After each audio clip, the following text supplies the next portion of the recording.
With 30 teams to roll through today, I'm going to make like the Micro Machines, man, and get yapping. Welcome to the Fantasy NBA Today podcast, a sports ethos presentation hosted by yours truly, Aaron Bruski, and FSWA Hall of Famer Steve, Dr. A. Alexander. Welcome to our viewers on Twitter and YouTube.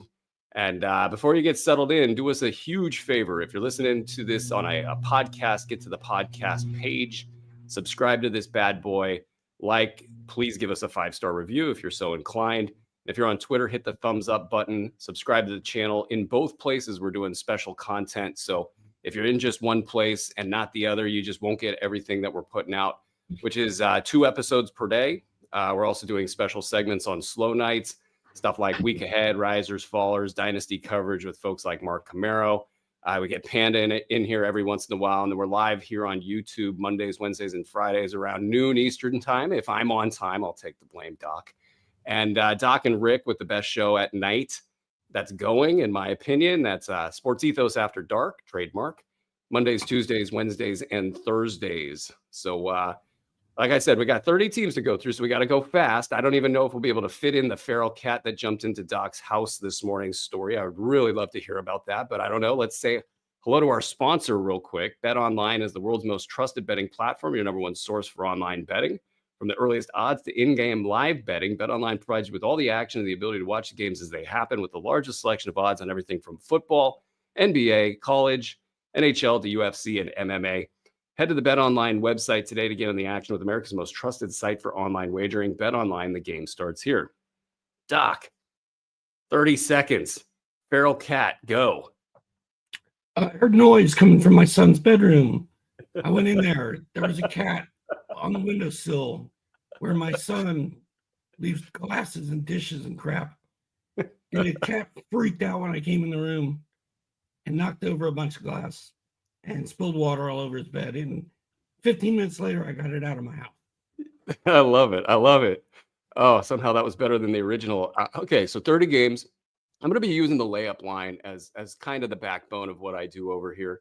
We're going to break down Friday's games, Saturday's games, Sunday's games. We got 2 teams that aren't playing. We're going to talk about them at the very end. So we're going to go super quick, but we want to do a little bit of a reset, get you guys all ready for the weekend. And then on Saturday, we'll have a streaming episode where we'll get a little bit more specific into the streamers for the following week and the week ahead. So starting off real early on the East Coast slate, Brooklyn at Philly. Of course, we're going to start with Brooklyn at Philly. Your guy, Cam Thomas, I think he's just been ruled in as far as breaking news. DFS and Nick Claxton were questionable, and now they're probable. So you kind of got a full slate there. What you looking for on the Brooklyn side of the line? And then we can just complain about Joel Embiid if you'd like for the other half of this game. I mean, Dennis Schroeder, I wrote my risers and fallers thing for ESPN. He's a faller. Over the last couple of weeks, he's been pretty bad. Really not shooting the ball well. And the counting stats are still okay with him. I'd like to see him shoot it better tonight. Yeah. I want to see if Cam Thomas and Schroeder can kind of just hang in there as top 75 guys and just keep chugging along. If they start falling back this early in the season, I'll be a little bit worried. I want to see if Nick Claxton can get going. I think a lot of folks drafted him early, and it's just been a bummer of a season for him so far. And then on the other side, do we know if Nick Claxton's playing tonight? I believe he is. Yeah, I believe he's probable. So, okay. Yeah, we'll get an update on that here real quick, I'm sure. On the Philly side's the interesting one, though. Let's cut to the good stuff here.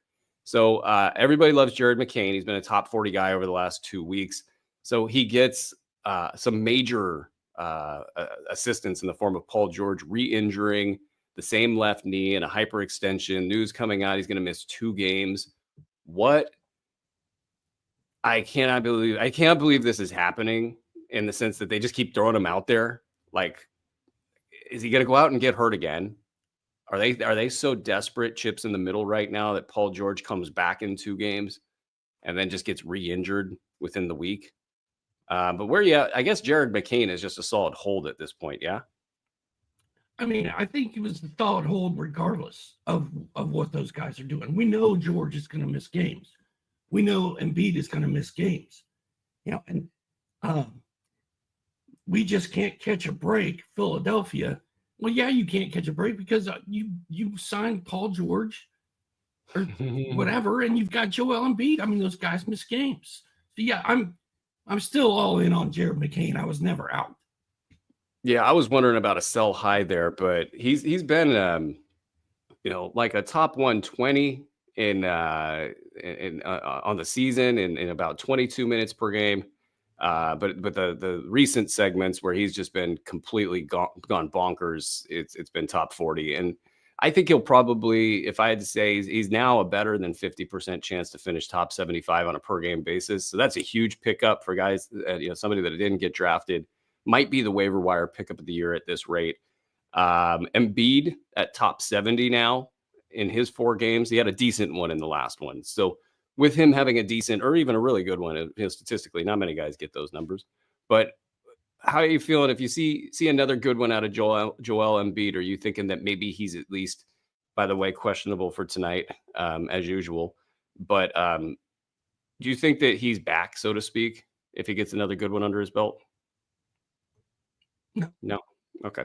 You're pretty down on him. I love it. I want nothing to do with him. Just nothing at all. I love it. All right. Well, let's get ahead to Boston and Washington. This Boston team's pretty kind of ho-hum, but what you watching for on their side? And then if you want to grab something on the Washington side as well, in the spirit of time, feel free. Well, I feel like we're due for a Peyton Pritchard big game because he does it like once every 10 days. And on the Washington side, I kind of feel like Corey Kispert is a guy that flies under the radar, has some fantasy value, but generally gets ignored. Yeah, Washington, 15.5 point underdogs at home against Boston. Al Horford's actually been pretty good after a recent push. He's now top 65 on the season in 13 games, and that actually is better than Jaylen Brown and Drew Holiday this season. So Al Horford outperforming both of those, whether you look at games played or not. So that's interesting. I'm curious about Jordan Poole to see where he's leveling out. He's currently a top 25 value. Looks like Bilal is ready to go. Carrington, Keyshawn George is kind of sliding. Everybody's been sliding in Washington. So let's see if they can get right in a game where they're extremely not favored to win. Golden State at New Orleans. What you got here, sir? I know you got a lot of fun plays that you always come up with out of New Orleans. Well, I pulled up Golden State first, so let's start there. Andrew Wiggins. The other day, somebody asked Rick and I, should I pick up Andrew Wiggins and put him in my lineup? We're like, yeah, why not? And he went off in that game. So I think Andrew Wiggins is a very interesting player right now that's available in a decent amount of leagues. New Orleans, man, just so banged up. Brandon Boston, I'm kind of down on him. He can't hit a shot right now. Elfrid Payton, maybe a super cheap streaming option for tonight. Antonio Reeves. They're just a mess. Yeah, I was trying to figure them out last night, and I was like, I think my order goes Brandon Boston, Antonio Reeves, Elfrid Payton. I'm laughing at my dictation software is going to kill me over here. Jeremiah Robinson Earl, Yves Missi. I think I dropped to the bottom, and then Trey Jemison. This is the DFS folks must be loving this squad, though. I got to say that. Javonte Green is also. Yeah, I forgot about Javonte Green. How could I forget about my favorite Javonte Green? Ingram questionable with bilateral ankle sprain. Trey Murphy's back. Hawkins is questionable. Missi is questionable. Just a mess. And then on the Golden State side, I'm just watching for the Buddy Hield stuff. He's still not getting to play with the passing unit. Still stuck with the non-passing unit of Kuminga. And then Podziemski showing a little sign of life there. I don't know that I'm going to be – I need to wait and see him probably have like 2 or 3 good games before I start putting him in its like standard league discussion again. Steve Kerr's going to play 12 guys every single night. Buddy Hield's going to struggle. Yeah, it's going to be a mess. But Buddy Hield's still top 70 on the season, so he's just good in fantasy. Barely hanging on. Well, right now he's barely hanging on. Right now, I think I got a huge buy low there for Buddy Hield. But and then Lindy Waters, I mean, can he hang? That's an interesting one because maybe he could walk into some fantasy value this way. Let's keep it moving to Indy at Milwaukee. Talk about two painful situations. You got the Tyrese Halliburton back injury just crushing him. Benedict Matherin's just cruising. Then you get into the what's going on at the center position. So where are you at with Indy right now? Miles Turner's back, hopefully. And I'm just fired up about Benedict Matherin. Like, let him play. I'm scared that when Nembhard comes back, Matherin may take a hit, but I love watching Matherin. Yeah, and I'm wondering when they're going to just rest Halliburton. I think if you've got a bunch of Halliburton, I do. Unfortunately, with a lot of draft slots in the middle of the first round, he kind of rolled up and was the guy there for me a few different spots. I would rather see him rest at this point. I'd love to see him take 2 weeks off and just get right. Maybe there'll be some time off for the in-season tournament. Who knows? But it's just bad all the way around. And then yet another road game for him to be on an airplane and get all tightened up on the plane. Not great. Jarris Walker had a kind of bad one in the last one, but I think he's going to be a back end 150 guy while they, try to figure out what they're doing with the big men. On the other side, Milwaukee, they're surging. Damian Lillard is slumping. He's only hit 35% of his shots. So I'm thinking he's due for a massive bounce back like any time now. They're very boring though. Like my list of things to watch is very boring. I don't even want to say them because I might steal your thunder here. You got anything in Milwaukee for folks? I just hope Brook Lopez can stay hot. And Brook Lopez, Al Horford, those are the old centers that we were telling people to draft. You get them late and they produce. And it's happening again. Brolo was in a slump, but he's out of it now. And then Halliburton's back injury, dude. I don't think a couple weeks of rest is going to fix it. I think it's just there. I think it's always been there, and it's not just going away. We didn't know about it till the All-Star game last year, but it doesn't look good to me. Yeah, I wonder if it's degenerative or if there's, is it a lack of conditioning / training or something preventable, or if it's really degenerative, because that could be a really big buzzkill and also a for their cap situation in Indy that will leave a mark there if he's not really, really good. Okay, let's get into Portland and Houston. Houston's a really fun team these days. Portland's getting fun. DeAndre Ayton doubtful with the finger thing. So you got the Robert Williams, Donovan Clingan show. You got a guy here. How high are you on Banton right now? I know he's on your 30 deep team. Like, do you think folks should be getting ready for another Banton run right now? It's probably coming at some point. And he's literally, I haven't looked at his game log recently, but for a while there, he was getting better every single game. His minutes were going up, his points were going up, everything was going up.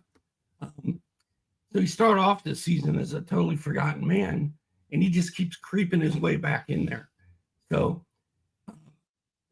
Simons is hurting. Scoot's kind of banged up. I think Banton's a guy that I think if you're in a 12-team league and there's not much on your waiver wire, he's a guy who can possibly help. What do you think about like Scoot and Shaden Sharp? Like they're by stats and Z scores and things like that. They're kind of at the bottom of the top 250 right now. They've been dinged up. I think they really struggle in category rankings just because of the deficiencies, obviously. But if you can play that a little bit, you can punt your way out of that a little bit. Are these things you're concerned about, or do you think that these guys just need time to get better? Well, coming into the season, I was high on Scoot, and I didn't care about Shadon. Now I'm high on Shadon. I don't care about Scoot. Shadon just passes the eye test for me. I watch him play. He just looks like he gets it. And I think, if he gets hot, he's going to be amazing.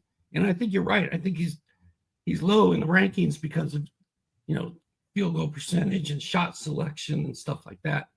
Scoot needs Avery Simons to not be there to really have an impact. But Yeah, I'm a big sharp. I'm a big sharp watcher right now. Nice. And on the Houston side, so I mean, we can wax poetic about how great Tari Eason is. I mean, he's a top 50 guy. He's been killing it. I mean, Fred VanVleet's been a little bit better. For me, it's Amin Thompson. So he's sliding a tiny bit lately. He's a top 100 play over the last 8 games, and that's not great because the first part of the season wasn't super spectacular. So he's starting to probably irritate GMs a little bit. I'm not out on him, and I think he's got so much upside that there's no way I would be out on him. But what are you watching for other than all of that in Houston? Well, speaking of irritating fantasy managers, Jabari Smith had 23 points and 8 boards last game to probably save himself from being dropped in a ton of leagues, because the game before that he had 4 points, 10 points, 5 points, 6 points, 4 points, 7 points. Now there's some double-digit points mixed in there, but Jabari Smith's been bad. And with Amin Thompson and Tari Eason coming, Smith could be in some trouble. I don't know. Yeah, he could be. I think he's still in that last game. I thought was good for this theory. Is like, I think his floor is like 125. It's not going to be pretty. I mean, the 125 is going to be like the ugliest 125 you've ever seen. But if something happens, some of these guys gets injured, he's definitely got a lot more basketball in him than can be displayed in Houston. So at least he has that going for him. It'll be just a consistent late round value for folks, but it's going to be ugly. It'll be irritating, and so on and so forth. Hey guys, if you're enjoying the show, please take 30 seconds and subscribe on the podcast listener that you're listening to this show right now. Make sure you get every single show in there, and know that you guys will have access to things that we're not doing in the other locations. All right, let's get to Atlanta at Chicago. I think this one's kind of light in terms of fantasy intrigue. I'm watching for Bogdan, but what about you, Doc? Well, Dyson Daniels is probably the most entertaining player to watch for me this year. I just love watching him play, and just the defense, the blocks, all the steals. The Hawks are actually a fun team to watch. They're just not very good. So, and then Zach Reese, can he keep building on what he started? I think he's in good shape. Yeah, it's tough to see the fantasy valuation for Reese, considering he's a better player than that, and he should be getting an opportunity. But it feels like the Larry Nance and then the two bigs situation that's crowding him out a little bit. You got Jalen Johnson there, so he's just getting crowded out enough to make it look real bad on the fantasy valuation side. And Bogdanovich, I want to see if he's going to cut into somebody like Dyson. Dyson's been a top 20 guy, and he's had real run of the yard shooting the ball. Attempts up in the 15, 16, 17 range in most games. And that will be challenged if Bogdan's going to come in here and take over sort of that secondary playmaker role for the offense. And then Trey's just hitting 38% of his shots this season. I think there's going to be some sort of a Trey explosion here pretty soon. So that'll be fun. And then Pat Williams being out for Chicago, does that open anything up for like Jalen Smith? It's kind of feels like it's going all to Torrey Craig right now. But Jalen Smith, dinged up constantly, never really stepping into minutes. So never really stepping into the upside. So Pat Williams being out, does that do anything for Jalen Smith? Let's get to the usage dispersion bowl. I don't know. I'll get a better name than that. You got no Luka for Dallas, and then Jokic is questionable and has been out for 3 games with personal issues. And so all that usage is going somewhere. Where is it going, Doc? Jaden Hardy and Kyrie Irving. Jaden Hardy's interesting. You think that he'll reach up and have some good DFS outcomes here? Yeah, he'll probably be in my lineup tonight. Ooh, nice. Klay Thompson's been terrible. Klay Thompson over the last 2 weeks has been like the very bottom of the rankings. I wonder if does Klay need Luka on the floor to be good? And so if so, this is going to be bad. I wonder if we see a Spencer Dinwiddie sighting. I wonder if you'll see some pick and roll with the bigs so they get more into the offense. But and Kyrie is capable of orchestrating, but it could easily just go Kyrie left, Kyrie right, and so on and so forth. It could also be, I just actually just I kind of want to watch this game because you're not going to see these two teams play these ways, all season long. And then on the Denver side, I don't know that there's tons of unearthed gold here. I think we know that everybody steps up when Jokic is out. Russell Westbrook becomes a threat. Christian Brown will probably be a tiny bit better theoretically. Peyton Watson will get more looks. Jamal Murray, just the whole bit. If you have anything to add, please do so. Dario Saric. Dario Saric has been good lately. He's been like a top 100 guy, and he'll probably keep that going while Jokic is out. Sacramento at Clippers. Looks like we're getting DeMar DeRozan back. Looks like we're getting Domantas Sabonis back. So it's more of a normal Kings team. Keon Ellis coming off of, I don't know, he had like 75 points in that game. It was amazing. You should have been there. I don't know if there's also here, if there's anything new to disclose to fantasy GMs. Like Keon Ellis, you're either watching and waiting and hoping, or you just don't think the juice is worth the squeeze right now. Kevin Huerter, instead of being sort of a locked in guy who's been productive in the top 100 range, while folks have been out, he gets a little bit more iffy. What else you got for this game here? Not much. De'Aaron Fox has been a scoring dynamo. Can he keep it going? I guess that's. I'd like to see Kevin Huerter either figure it out or go sit down and let Keon Ellis play. And they're starting to irritate me. Yeah, well, I think the Kings are going to hit their over bet no matter what. So that's kind of where my level of irritation sits. And I want Keon to do real well. I obviously ranked him really high and have him. I dropped him in about a third of locations, had him everywhere. I dropped him about a third of locations. And so when he got the big night, I was completely thrilled and mad at the same time that I dropped him in a third of locations. And those are 200 player formats. So they're a little bit deeper formats. Norm Powell's out for a couple games. That's got to be bumming you out. Amir Coffey, Chris Dunn, and then, grab bag after that. Anything on the Clippers side? How you feeling there with Norm getting dinged up? What's your level of pissed offness over there? It's ruining my life. I don't like it, but the good news is I also have a lot of Amir Coffey. Nice. So he is Norman Powell when Norman Powell is gone.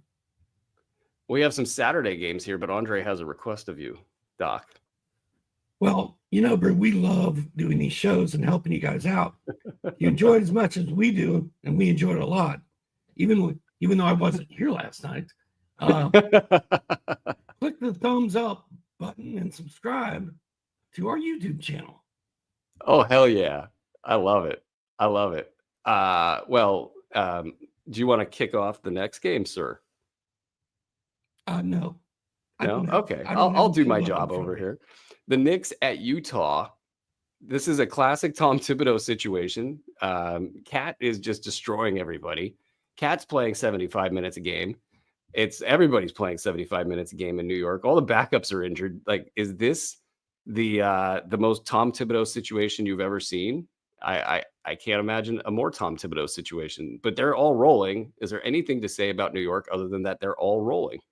Well, nobody was talking about Josh Hart at start season. Oh, he's not going to be nearly as good this year because of whatever. He's been awesome.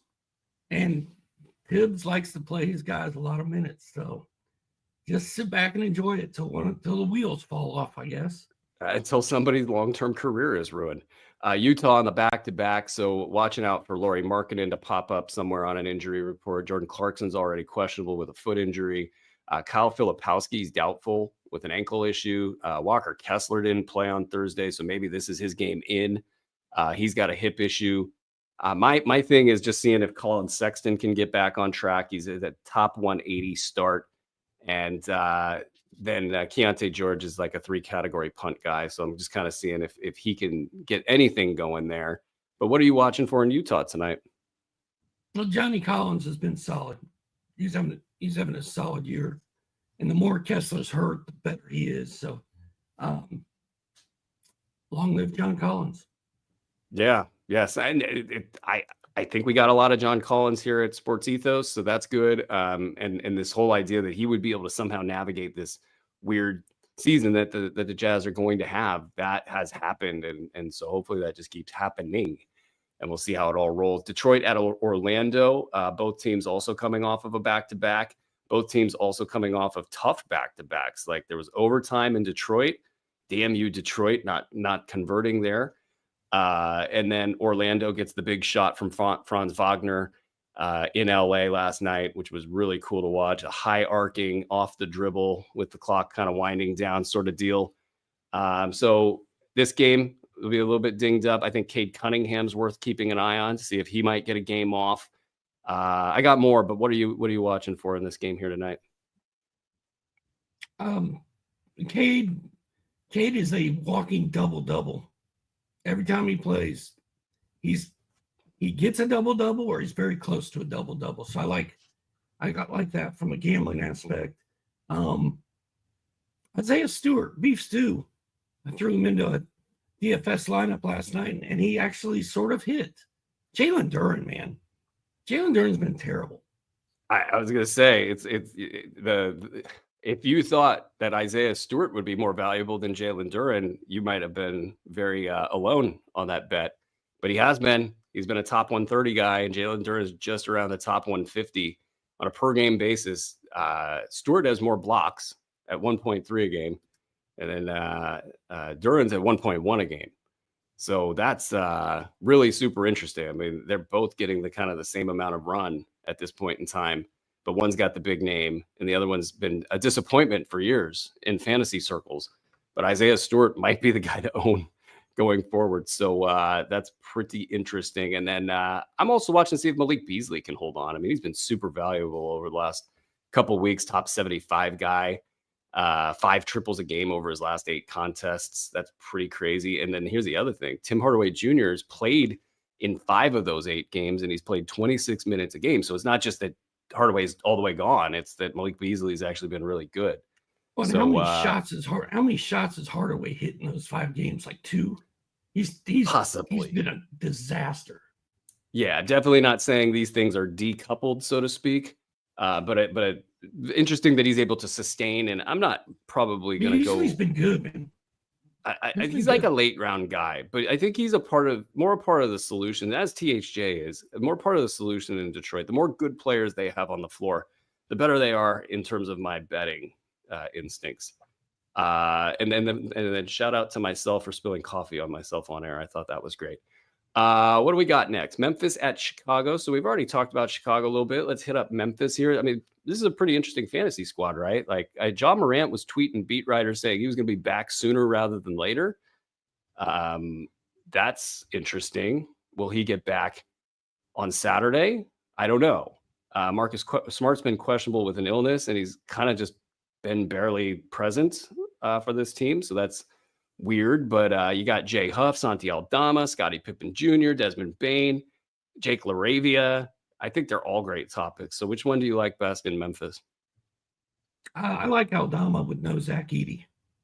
Santi's he's a good player, man. He's if he could get a starting gig I'd like to see him somewhere else next year. Just because I feel like he's never going to fully develop in Memphis. I don't know why I feel that way, but I was high on him last year, and he's looked good at times this year when he gets opportunities.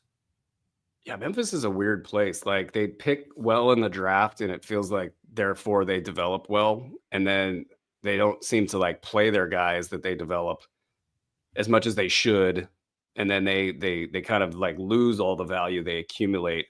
And then there's the drama stuff, and it's like a weird good and bad thing that's going on at the same time. Bane's starting to get better lately. Scottie Pippen Jr., people might be getting a little itchy there.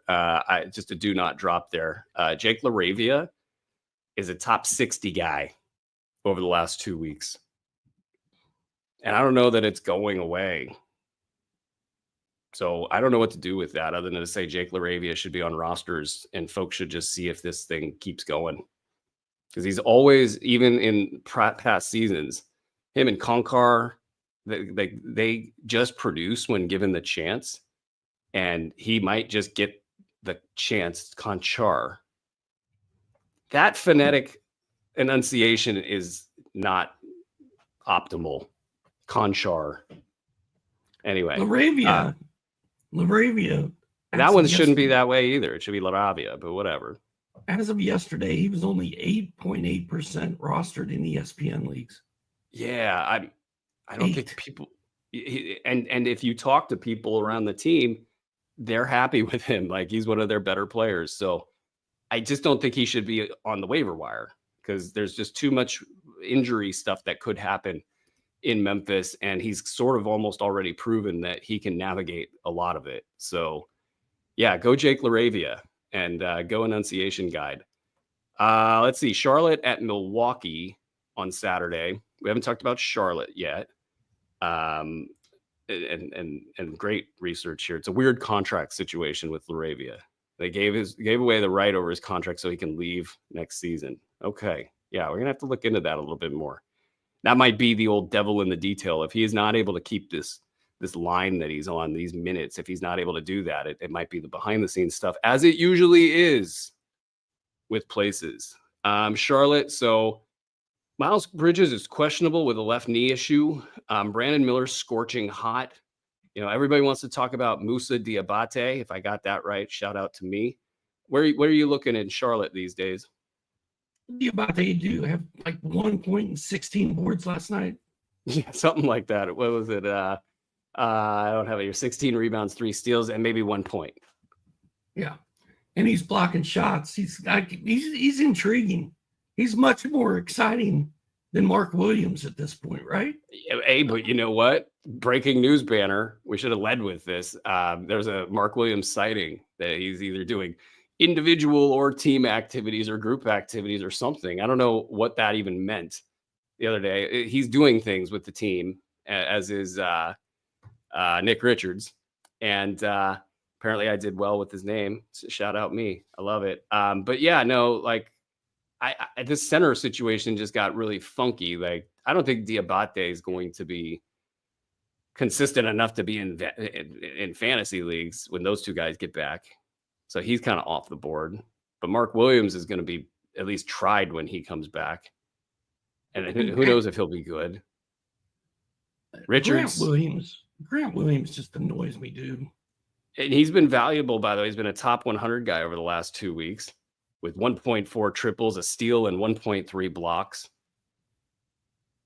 Are you going to crack? Are you going to put a Grant Williams on your squad? He should be doing more. 12 points, 3 boards, 1 assist. Yeah, he had a block and a steal and a 3.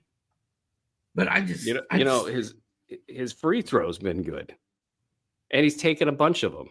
Yeah, I don't know how he plays 40 minutes and only scores 12 points, but whatever. Yeah, well, so I mean, it sounds like you're not going to add Grant Williams anytime soon. Is this just like bias? Like, you just don't like him, so you're just not going to do it? Oh, I think I had him in my DFS lineup last night. I need more. I need more out of Grant Williams. It sounds like you're motivating Grant Williams, and I like that. Trey Mann struggling lately, just 22 minutes per game over his last 5. Very little production. You know, Bridges sort of being back. That's enough to knock him out, right? It should be, and I need Bridges back badly. At least Bridges has turned it around a little bit. He was sliding. He was kind of more of a top 100 guy, and the 2 games that he has played lately, they've been decent games. Brandon Miller's been just outstanding, and as has been LaMelo Ball. Those 2 guys are just a handful out there. I don't know if I got anything other than that, but I would say actually I do have one other thing. Nick Richards was really good before he got hurt. The big knock on Nick Richards this whole time is that he never blocks shots. Well, he has 2.7 per game, I believe, off the top of my head, in the games that he's played this season. Maybe Charles Lee went to him and said, "Hey, dude, go block shots."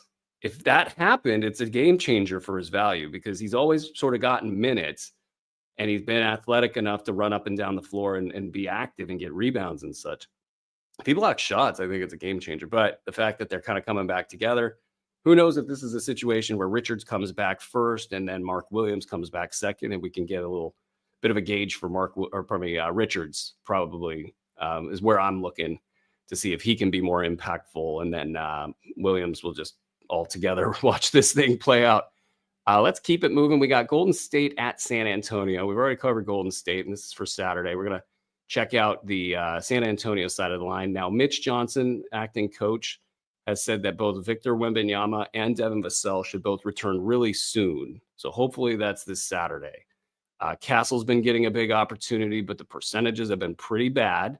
Top 250 on the season, despite 26 minutes per game. So he's getting the minutes, and there are numbers there. The percentages are just bad. 38.7 from the field and 72.3% from the line. Those were question marks for him heading into this season. Otherwise, you got Bassey, top 100 guy over the last 4 games, 2.8 blocks in that span, a steal, 6.6 boards. So where are you watching for in San Antonio right now? I'm fired up about Champagne last night. 14. Oh, yeah. 3 boards, 6 assists, a block, 3 steals, 2 triples. He did a little bit of everything. And then Harry Barnes just keeps going, right? He's like the Energizer Bunny.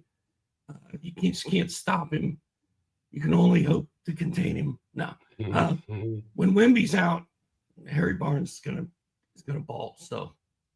Yeah, and what's my favorite backup center's name that I can't even remember right now? Who's the backup center? Where? In San Antonio.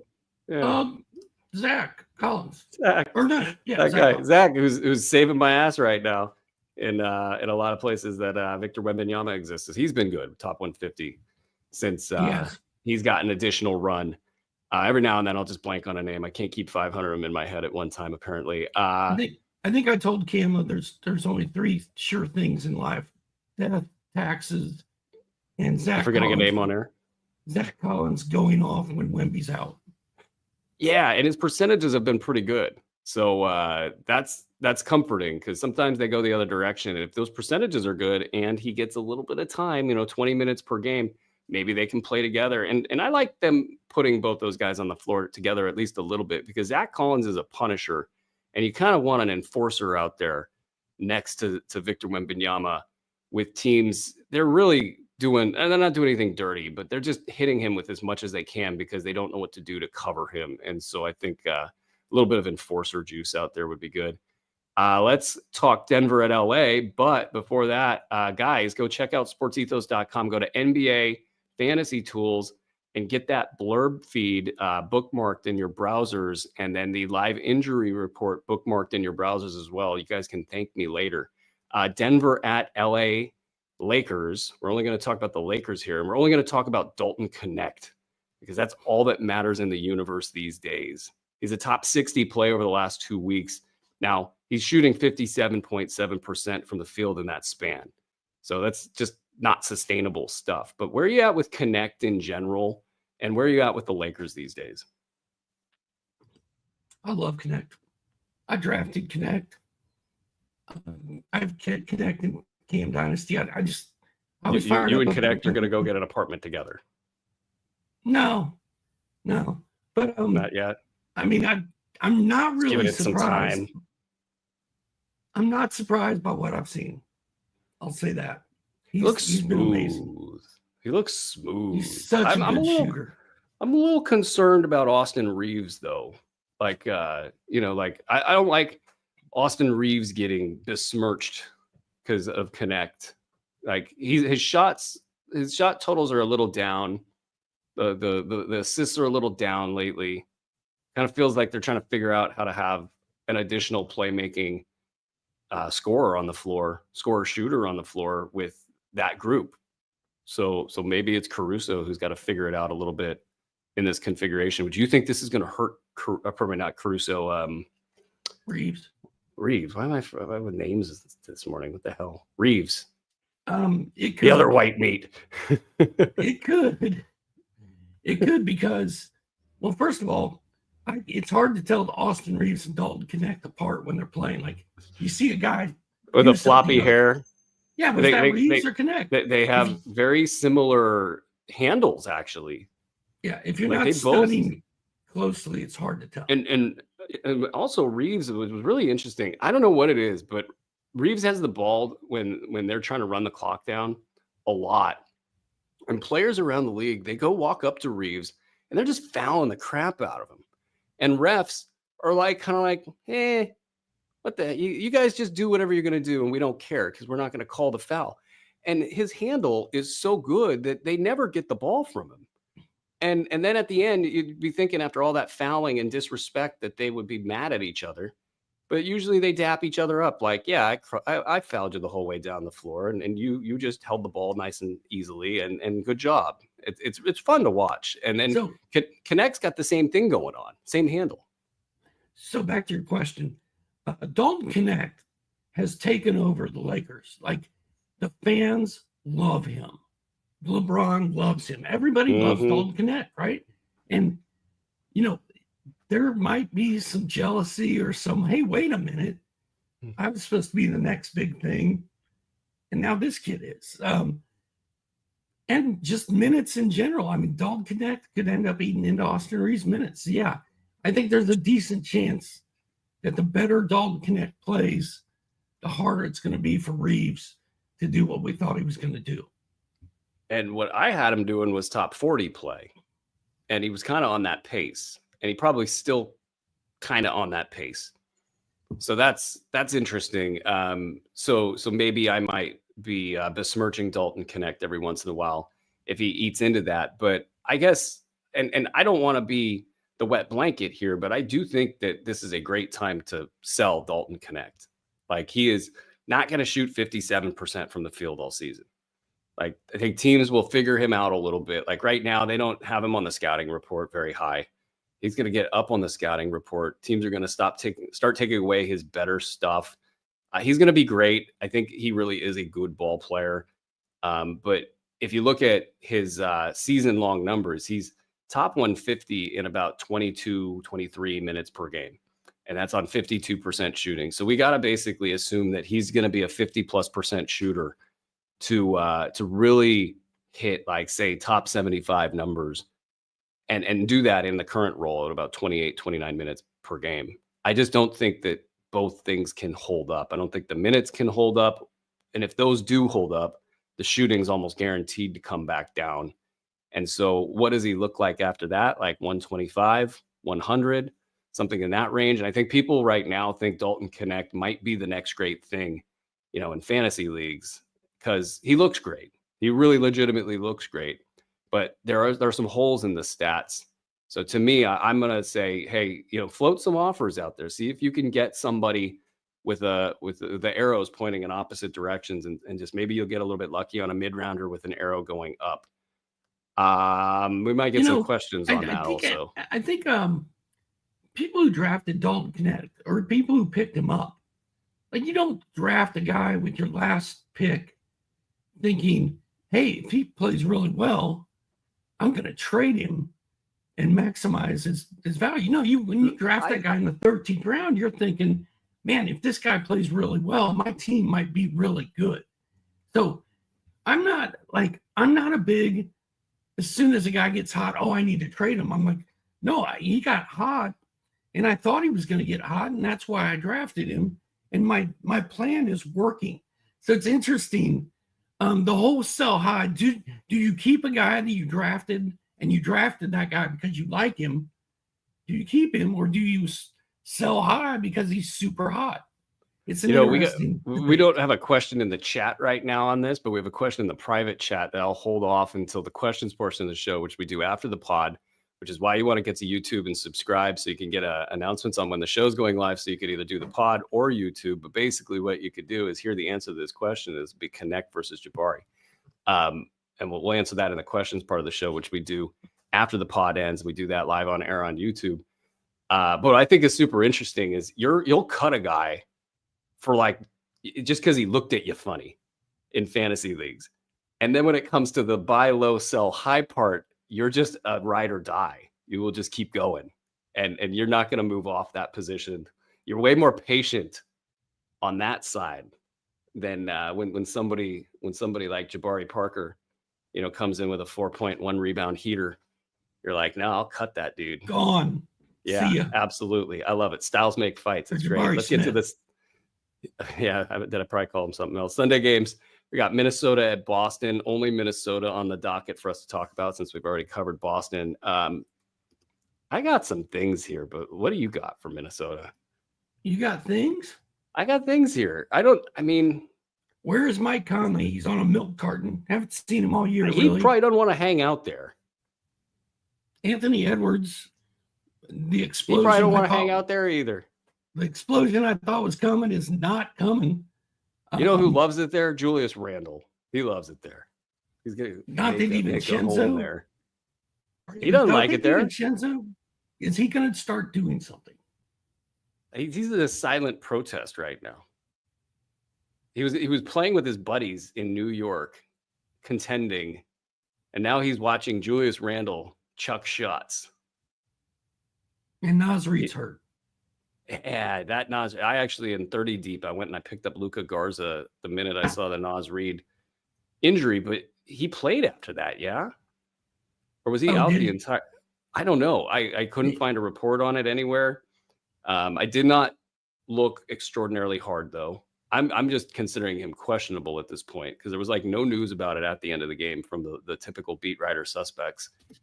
And so I just assumed that he's questionable going forward. But Luka Garza was good in preseason, and he's had good moments in the past. I don't expect him to be really good. I think that he will, if given the opportunity, playing behind Rudy Gobert, might play 20 minutes in a game and have like a late round line. So yeah, I don't know. Dante.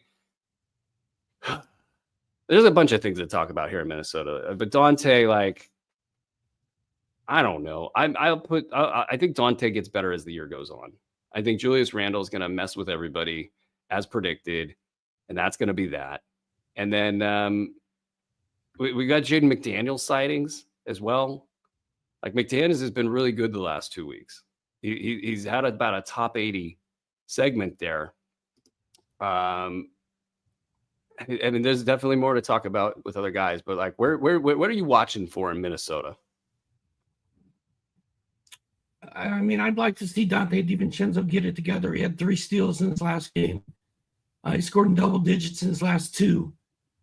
I mean, it's now or never. Can't shoot a lick right now. He's 31% over that span. We can't wait too much longer, or you're going to fall behind. So that is the story for him. It's also the story for guys like Grayson Allen. It's like we know what's in there, but if it's not going to show up, then it's not going to show up. I mean, DiVincenzo, 31.7% from the field over a 7-game span. That's bouncing back. But the good news with him is at least he's doing the little things. We'll get to Grayson Allen in a little bit. One of my most larger annoyances of the past couple months here is that Grayson Allen. But on the Minnesota side, you're getting Anthony Edwards back into the top parts of the rankings. He's in the top 18 because he's hitting his free throws. He's hitting a ton of threes. He needs to be better in like steals, for example. And he's been a little bit better in steals over the last couple weeks. But we need to see more from him. And I'm curious, the body language for the Timberwolves is now like just being discussed all the time everywhere.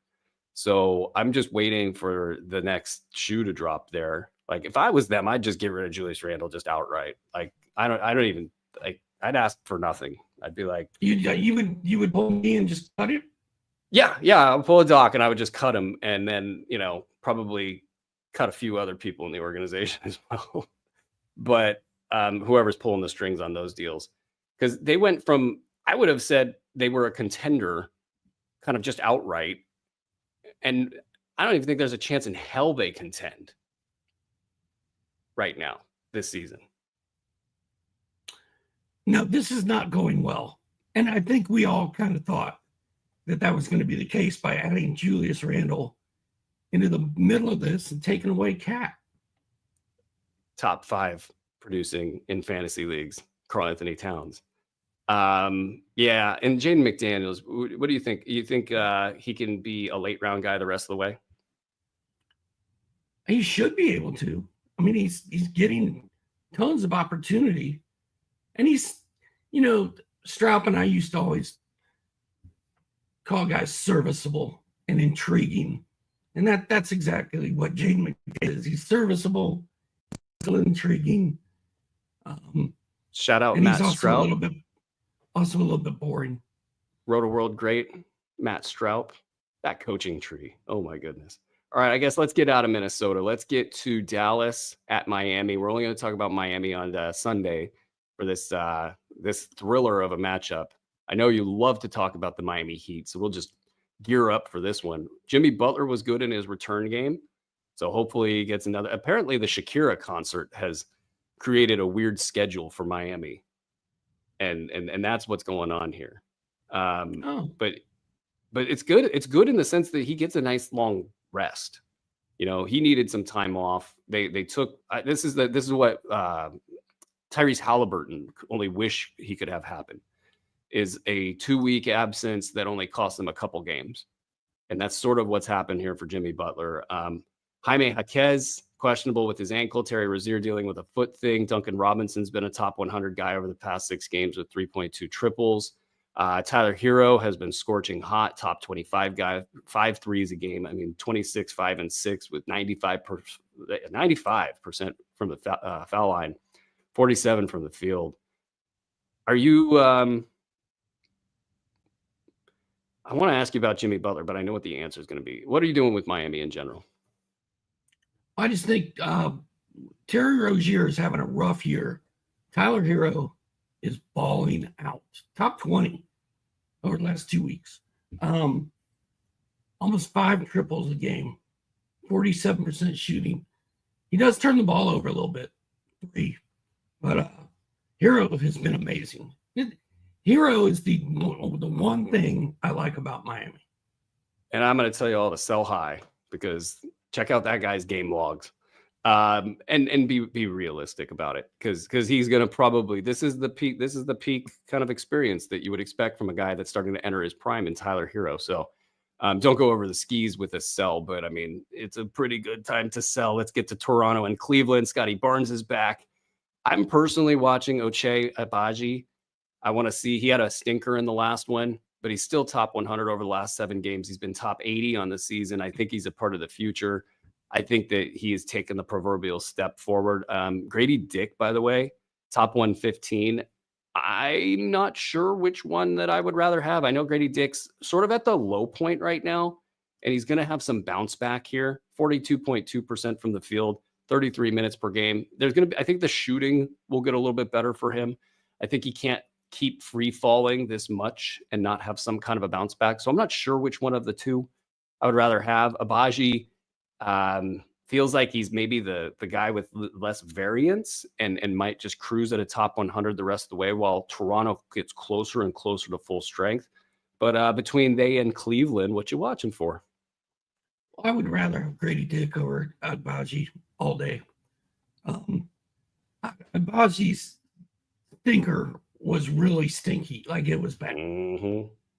And then that was also a Chris Boucher game, 22 points, 3 threes, a block, 4 rebounds.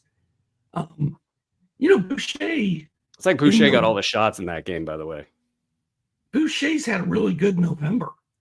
There's been like 3 duds, and the rest of it's been pretty good. So if you're in a really deep league, I think Boucher's worth a look. On the Cleveland side, for me, it's just, I want to see Ty Jerome. Like, he's really good now. Like most improved player, I don't think he's got enough name recognition to get into that conversation. Who knows? Maybe if Cleveland wins a ton, but like, he's just got a little bit more wiggle than I ever, gave him credit for. And the shot, he's hitting 59.2% from the field. And it's not like he's taking just, a ton of easy shots too. Some of these are really difficult. He's hitting 1.6 threes per game, 1.1 steals, and 59% shooting from the field. That's good enough for top 100 value on the season on a per game basis in 9-cat leagues. Like, do you think he keeps it going all season long as a top 120, 130 guy at minimum? I believe that since their record is so good, 16-1, right? Or no, 16-1. Their record is so good. They're playing so well. And he's a huge part of what they do. And their rotation is very tight. It's just 8 guys. And he's one of the main cogs. He scored 20 in I don't know, 3 of his last 9 games, I think. And in a big one in the last one. In that Pelicans blowout that I tried to tell you was going to happen. Thank you for calling me on that. Ty Jerome had 29 points, 7 triples in that game. Now, granted, they were playing the Pelicans, who are basically a G League team right now. Hey, you got to get it where you can get it. Ty Jerome's been awesome. I think he can keep it going. Karis LeVert questionable with the knee, so we'll be watching out for that. You got a couple other guys, as well. Isaac Okoro and then Dean Wade also sort of helping the equation out. But I think Jerome is in his own bucket, and that's going to be good for him for the rest of the season. Maybe the shooting slides a little bit, and that might be the dip. But I think he'll avoid the dip. All right, we got 2 teams that don't play. My only thing with Phoenix is my annoyance level with Grayson Allen. You got anything else there? That's it. Kevin Durant's hurt. Bradley Beal's hurt. I mean, what else? Oh, Royce O'Neal. Royce O'Neal was playing so horribly, and it was the ultimate buy low moment, except that he was on waiver wires everywhere, so you didn't have to buy low. You could just pick him up. But he had 17 points, hit 6 of 12 shots, 5 triples, 4 boards, 2 assists. Still, that's more like it. Maybe the Royce O'Neal being broken is over. Serviceable and intriguing. OKC got a top 50 line out of Isaiah Hartenstein, and his return, it was massive. It was great. They have 2 of the top 5 players over the last 2 weeks in 9-cat formats. You got Shea Gilgeous-Alexander bringing up the rear with top 5 value, and then Jalen Williams, top 4 value. It's been a sight to behold. I want to get us out of here. So if you got something real big, you just shout it out. I'm just happy Jalen got his center designation. It's amazing. It's all things OKC are amazing. I love it. I love it to death. Isaiah Joe, Alex Caruso, Lou Dort, all inside the top 150 over the last couple weeks. And Isaiah Joe and Caruso are banged up. There was a great video of Caruso getting banged up that I put on my Twitter feed last night. That's going to do it for us, folks. Thank you so much. Please go like and review the show, 5-star ratings, subscribes, thumbs up. All that stuff helps us keep the engines powered over here. So thank you very much in advance for your support. This has been Fantasy NBA Today, presented by BetOnline, a Sports Ethos presentation. Until next time, ladies and gentlemen, be well. All right. Question time. Question time. What do we got, guys? What do we have? This is the time I get to, I don't get to besmirch our producer, Andre Lemouche. Parker Finley, I was offered Devin Vassell for my Nick Claxton 9-cat head-to-head. Who do you like rest of season in a vacuum? Doc, you like Vassell or you like Claxton? I think I like Vassell, but I don't trust that he's going to be able to stay healthy. Yeah, this is a tough one. Because if Claxton gets healthy, I mean, you got to worry about the back third of the season. With Vassell, at least there's a chance they'll compete. So I'll go Vassell here. Who did you have, Doc? Vassell. Vassell? Okay, cool. Peter R. asked, D'Lo not fantasy relevant anymore? Are we dropping him for Rozier in 9-cat 12 team? The questions are good today. That is a good one. They're always good, but these are really good. Would you rather have D'Angelo Russell or Terry Rozier? I mean, D'Lo was a top 40 guy last year, and then maybe in 9-cat leagues that was more like top 60 or 70.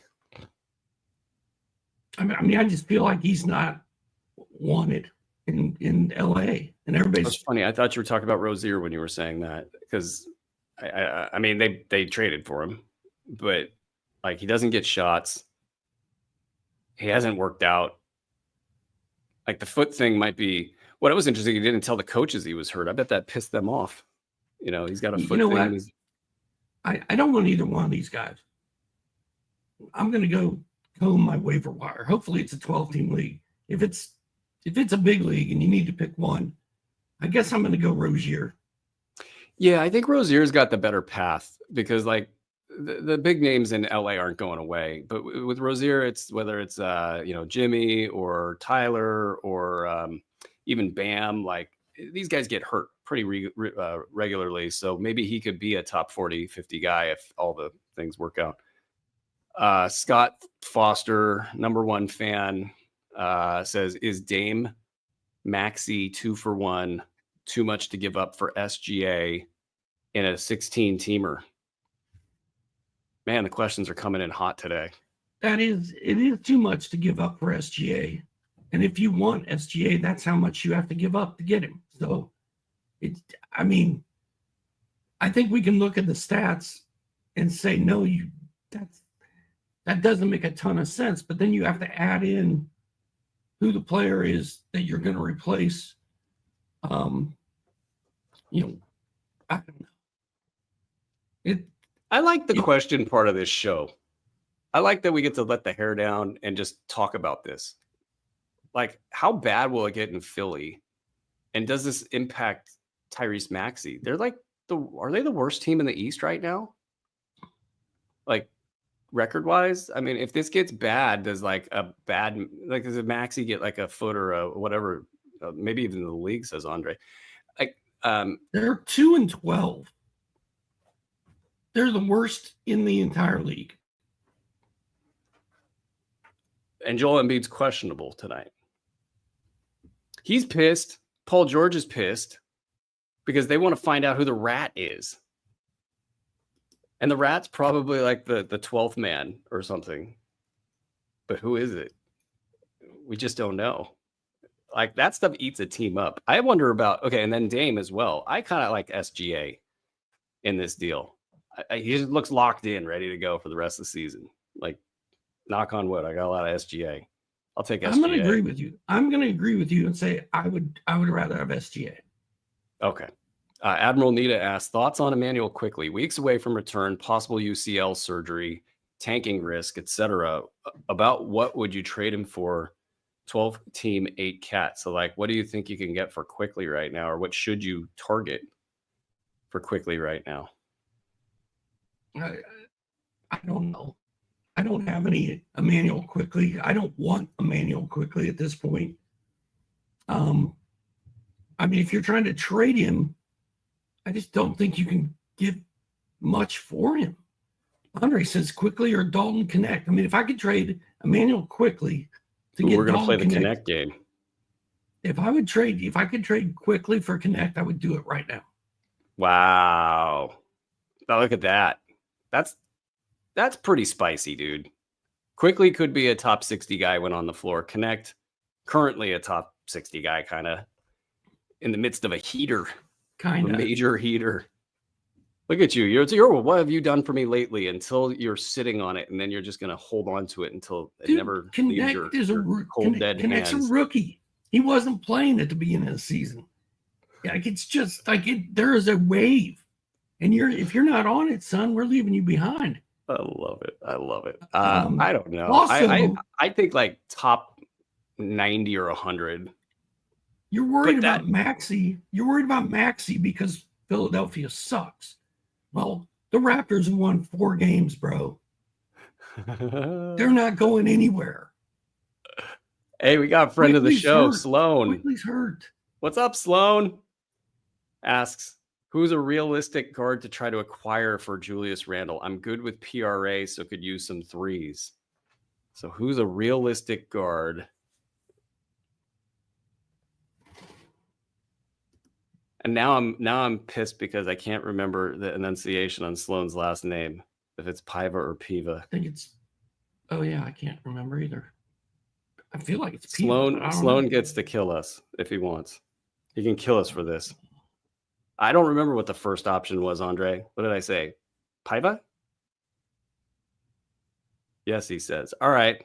Sloan, I'm committing this to memory. I shall not fail. I promise you, sir. But who's a realistic guard to get for Julius Randle? Where's Julius in the rankings? He's been hanging around like top 100. He was doing okay there for a little bit. He was at like top 70 in 9 where the turnovers are hurting him. Oh, there he is. There he is. I kind of wonder if I would rather have Dante DiVincenzo, but I know you could get that deal done. I think you could probably do a little bit better than that to get. I would not trade Julius Randle to get Dante DiVincenzo if you gave me $1,000 along with it. So that's a hard no from Doc. I'm a Julius Randle fader. That's what I do around here. What about Austin Reeves? Oh, hell yeah. Oh, if you could get somebody who's panicking on Austin Reeves, oh, by all means, sign me up. But what about you, Doc? I mean, what about Dennis Schroeder? People still, Julius Randle's name recognition. You could do a lot better. Bumps up his value. Big time. All kidding aside, like I think Austin Reeves would be a great get, especially some of the games lately have been, not so great for him with Connect going off. In the chat, we're seeing Dennis Schroeder pop up, Chris Paul pop up, Jamal Murray. They're all ranked right around where Randle is, so it would look fair on paper. What do you got? Cam Thomas, Cam or Randle? I'm going to say Cam, but only because he's my guy. Yeah. Rhymes with saliva. Paiva. Not doesn't rhyme with sativa. Be a whole lot cooler if it did, man. It was a realistic guard to try to acquire for Julius Randle. Okay, I'm just reading things on the teleprompter now. Dude, if you put it on the teleprompter, Bruski will read it. Andre's learned that because now he has to write, do not read. Yeah, exactly. Do not read this on the air. When they want to end me, it's going to be very easy for them to do so. Did you have an answer for this? I'm going to say Austin Reeves is my favorite. I think I would trade Julius Randle for a lot of like Jamal Murray, as much as I'm not a Jamal Murray guy, but that seems like a good deal. Chris Paul. Maybe he's been humbled enough, and Jamal Murray is about to go off. He's going to get in shape, ready to rock. I think Reeves would be the one I would be going for. Matt Carmody asks, would you trade Scotty Barnes for Jalen Williams, 9-cat head-to-head? The questions are great today. Ooh. I love our viewers. Thank you guys. You guys are making my morning. Well, Scotty B's only played in 5 games. No, that's our last.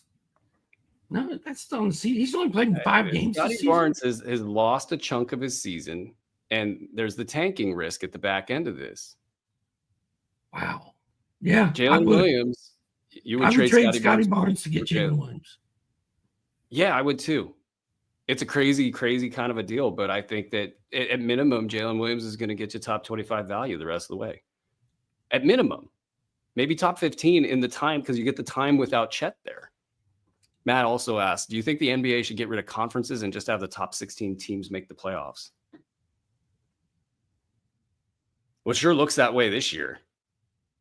I think Philly is like 3 games out of a playoff spot. I don't know. Is that accurate? Am I just making things up?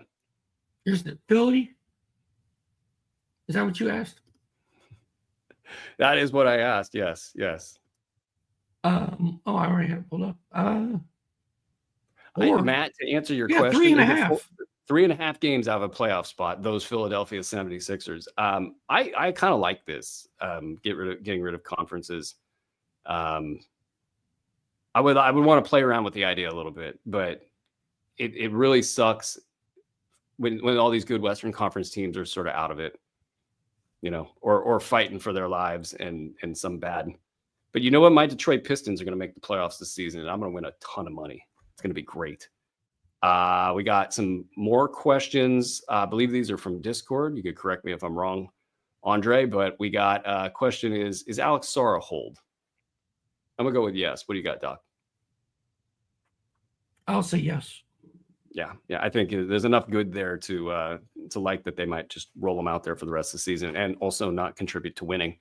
Kermode asks, appreciate the show. Who do you like better, Castle or Pippen Jr. 9-cat head-to-head? Pippen's been better, but will he continue to be better when Ja Morant is fully a go? I don't know. That's a tough question too. I'll give you a hard yes to keep Scottie Pippen Jr. Okay. Yeah. Just, you know what I like about Pippen is that when he goes down to 20 minutes per game, he finds a way to get defensive stats. He gets you cash counters. It's like his stats morph to the situation, but they're not really falling apart in any of these scenarios. So I like that. And then there's the upside if things start to fall apart there because Ja Morant likes to fly around like an airplane and land on his head. JJ Styles, I paired Gobert with Wemby, but Gobert has been pretty underwhelming, said Julius Randle. Trade away Gobert for Hartenstein in a 9-cat league. Trade away Gobert for Hartenstein.